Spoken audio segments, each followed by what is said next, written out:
веројатно аналитичарите од неговата страна многу погрешно го советуваат, затоа што во овој стейтмент на нивното информацијално, како се нивниот орган кој што се занимава со информации, има се едно најмалку дипломатија. Значи, еден груп речник, бидејќи дипломатскиот речник е една деликатна работа, една уметност. Кога дипломатот ќе каже дека ќе изрази одреден сон нешто, значи дека тој не е задоволен.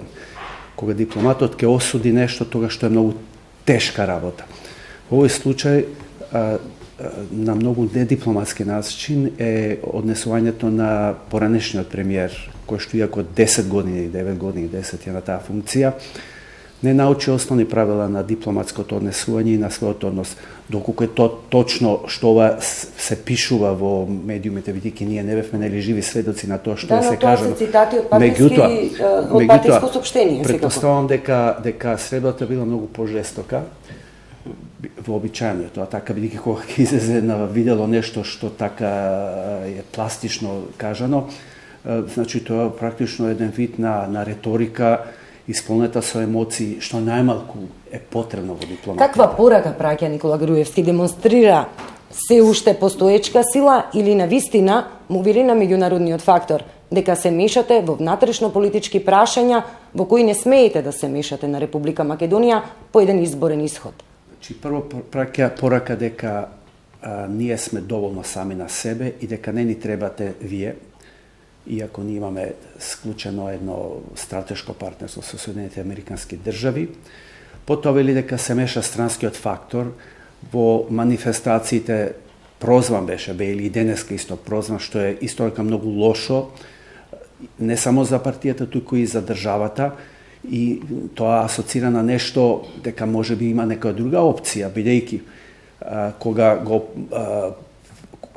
кога го повикувате еден амбасадор на Соединените Американски држави кој не е тука сам себе да се представува, иако и тоа забележа во извештај дека наводно дека Република Македонија, односно ВМРО-ДПМНЕ има добри односи, го почитува стратешкото партнерство, но има одредени забелешки кон некои поединци, мислејќи на амбасадорот. Прво, еден американски амбасадор никогаш не оди против стратегијата на Стейт департментот. Второ, тие мислат дека еве сега ово е од остатокот на Обама, доаѓа Трамп и готово крај. Тоа не е точно, тоа е приказна за мали деца. Во дипломатијата, особено американската, нема тако менување на позициите. Трето, секаде Македонија е многу лошо представена во овој момент, токму благодарение на таа неконтролабилно однесување на ВМРО-ДПМНЕ пред ДИК. Имено, ако ги земете, ги анализирате, медиумите на Западна Европа се зборува за евентуална победа на националистичката партија, за државата која што е практично во една многу тешка, корумпирана ситуација, за една украдена држава, значи за институции кои што не постојат, за корупција и така натаму, и сега овој пак е во известно предимство. И евидентно е дека меѓународната заедница овој пат е многу против Никола Груевски и сметам дека со право овие критики кои што доаѓаат од Брисел, а и од Вашингтон, бидејќи ги анализиравме и медиумите таму, иако тука зборат повеќе за конзервативната партија, сепак тоа се многу сериозни критики. Ружин, која би можела постизборно да биде улогата на официјален Брисел и официјален Вашингтон?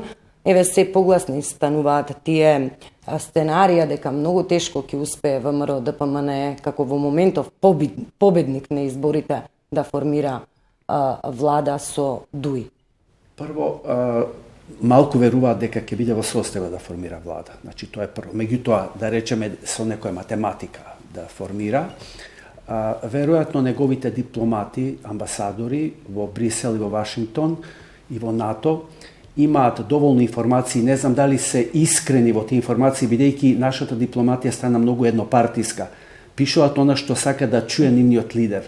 И се плашам дека токму во таа замајаност и тој поверувал дека НАТО и ЕУ и Америка се неутрални. Меѓутоа тоа не е точно, бидејќи имаме и ние други контакти, имаме контакти со дипломати да знаеме што се случува. Второ, се прашуваме дали може еден пресврт во стратешкиот концепт на македонската дипломатија, затоа што гледаме дека некако Русија им е поблиску, дека постојано се критикуваат Соединетите американски држави, дека Жбогар и Бејли практично беа измарширани, како што наведе еден медиум денеска, од страна на Груевски, значи покажува мускули, а од друга страна Русија си стои на место, таа поздравува.